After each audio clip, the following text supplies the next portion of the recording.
Pemirsa, ketika konflik memanas di Timur Tengah, dampaknya tak hanya terasa di medan perang, tetapi juga merambat hingga ke jalur distribusi global. Harga energi melonjak dan membengkak, jalur logistik terancam, dan biaya pengiriman barang pun berpotensi naik tajam. Bagi Indonesia, ini bukan sekedar gejolak eksternal, tapi ancaman nyata terhadap stabilitas harga dan daya saing ekonomi. Lantas seperti apa rentetan dan seberapa rentan sistem logistik nasional kita ini menghadapi tekanan global seperti ini? Dan apakah Indonesia cukup siap menghadapi guncangan yang bisa datang kapan saja? Untuk mengetahuinya, mari kita bahas bersama Ketua Umum Asosiasi Logistik dan Forwarder Indonesia atau ALFI, Bapak Akbar Johan. Halo Pak Akbar, terima kasih sudah bergabung bersama kami. Terima kasih waktunya Pak. Terima kasih Mas Iqbal. Baik Bapak. Semuanya. Maaf lahir batin juga Pak Akbar Johan. Pak, konflik di Timur Tengah kan antara Iran, Amerika Serikat dan Israel ini kan mulai berdampak juga ya Pak ke sektor energi global. Seberapa cepat sih Pak dampak geopolitik seperti ini biasanya terasa di sektor logistik terutama di Indonesia Pak? Ya sebenarnya kalau kata pembuka saya terhadap respon perang ini, yang paling pas adalah siapa yang perang, siapa yang susah gitu ya. Ya. Nah, kalau tadi ditanya dampaknya, itu sangat cepat sekali dalam hitungan hari, bahkan minggu gitu ya. Karena apa? Begitu terjadi perang, BBM susah, artinya bahan bakar kapal yang seharusnya jadi sarana pengangkut tentu akan menaikkan biaya tarif kapalnya, lalu asuransi kapal juga akan bisa double, ya saya dengar sudah double. Kalau toh mau dicari solusinya, dia harus mereroute rute kapalnya, tentu membutuhkan biaya yang lebih mahal lagi dan waktu tempuhnya bisa 3 kali lipat. Ya. Nah dampaknya itu seketika langsung terasa Mas Iqbal. Baik, langsung dalam hitungan hari, mingguan begitu ya. Bagaimana sebetulnya Pak Akbar, konflik Timur Tengah ini akan mempengaruhi juga biaya logistik lainnya begitu ya. Alfi kan menyebut biaya logistik berpotensi naik hingga 40% begitu dengan tadi misalnya rerouting atau lainnya. Apakah ada juga faktor-faktor lain begitu? Dan apakah kenaikan ini juga lebih banyak dipicu oleh lonjakan harga BBM-nya atau ada faktor lain dalam rantai logistik yang ikut terdampak sih Pak Akbar? Iya, bahasa simpelnya Mas Iqbal, ini berdampak efek dominonya luar biasa. Ya, multiplier efeknya luar biasa. Tadi biaya BBM, tarif kapal akan naik, biaya asuransi double, kenaikannya, reroute, lalu juga jangan lupa kurs US dollar luar biasa naiknya. Ya, bahkan diprediksi bisa menjadi 20.000 rupiah per dolar. Nah, ini dampak langsungnya pasti akan terasa bagi pengusaha logistik dan juga akan berdampak terhadap kenaikan HPP. Ya, dari semua produksi. Gitu, dan jasa tentunya Mas Iqbal. Baik, jika biaya logistik benar-benar naik hingga 40% misalnya Pak Akbar, apakah ini beresiko langsung begitu menggerus daya saing produk Indonesia terutama di pasar ekspor? Ya, itu sudah pasti Mas Iqbal. Karena kontribusi yang tadi disampaikan 30-40% terhadap sensitivitas kalau kenaikan BBM terjadi. Ya, jangankan untuk ekspor gitu. Untuk dampak kenaikan ataupun competitiveness dalam negeri juga tentu terdampak, ya, terutama bagi industri-industri dalam negeri yang ketergantungan bahan bakunya dari impor. Karena kita tahu Selat Hormuz itu 20% sebagai rute perdagangan global, ya. Dan tentunya lebih besar lagi karena Middle East atau Timur Tengah, import BBM-nya pasti yang paling terdampak luar biasa. Nah, sehingga akan menggeser landscape daripada global supply chains dunia. Ya. Nah, ini yang harus kita antisipasi, Mas Iqbal. Baik, Pak Akbar, berarti memang sensitivitasnya begitu tinggi ya dengan kenaikan harga minyak global ini ke sektor logistik. Nah, jika harga minyak dunia ini melonjak signifikan, Pak Akbar, bagaimana dampaknya tarif distribusi barang di dalam negeri? Berarti ini kan yang akan terdampak adalah end user atau di rantai akhir begitu ya, alias konsumen ini akan terdampak semua ya Pak, ngerembet ya Pak? Ya, itu otomatis karena HPP penjualan pasti akan terkoreksi, Mas. Ya, nah itu dampaknya juga bisa tidak kurang daripada kenaikannya 30% itu, Mas. Nah, kalau toh at the end nanti dikonsolidasikan semua kenaikan HPP tadi, tentu berdampak kepada inflasi dalam negeri. Ya. Ini yang kita khawatirkan. Pak Akbar, apakah pelaku usaha logistik saat ini, begitu anggota-anggota ALFI khususnya, lebih khawatir terhadap kenaikan harga atau justru resiko yang lebih besar adalah gangguan pasokan energinya itu sendiri, Pak Akbar, menurut Anda? Ya, tentu dua-duanya ya, Mas ya. Walaupun kita pengusaha logistik sudah merasakan dampak ini sebelum perang. Ya, transportasi itu kan ada treatment dari pemerintah. Dan juga untuk industri dan transportasi ada BBM subsidi, solar subsidi, ya.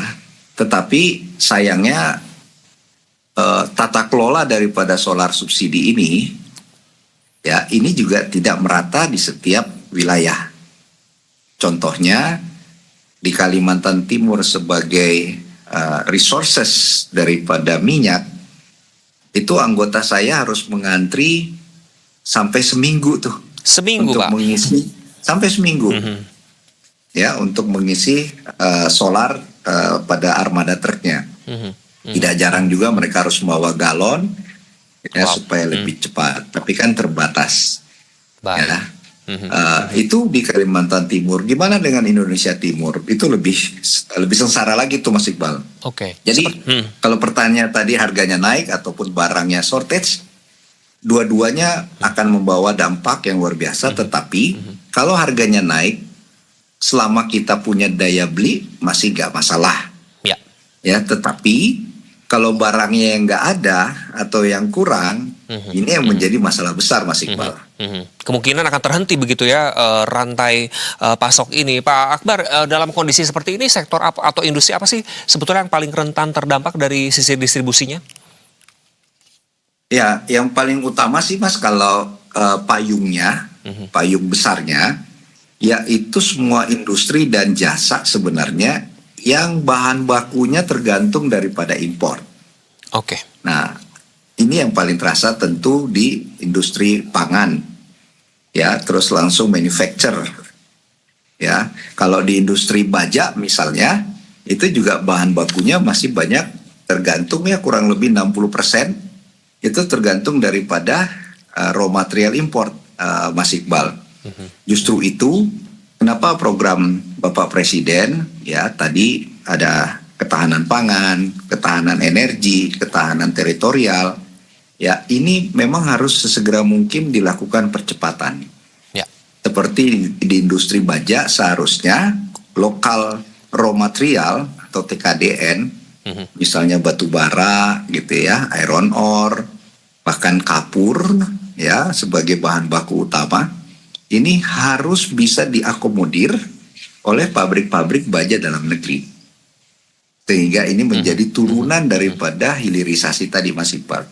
Baik. Memang kita tidak bisa menghilangkan sama sekali, ya, tetapi bagaimana kita mengoptimalkan resources lokal untuk bisa memberikan nilai tambah dalam hal produksi finish produknya, Mas Iqbal. Baik, Pak Akbar, tadi kan Anda juga menyinggung terkait bahwa ini akan pasti berdampak begitu terhadap inflasi. Bisa dijelaskan ulang, Pak? Berarti Anda bisa mengkonfirmasi ini inflasi akan terekam di beberapa waktu ke depan begitu ya, Pak?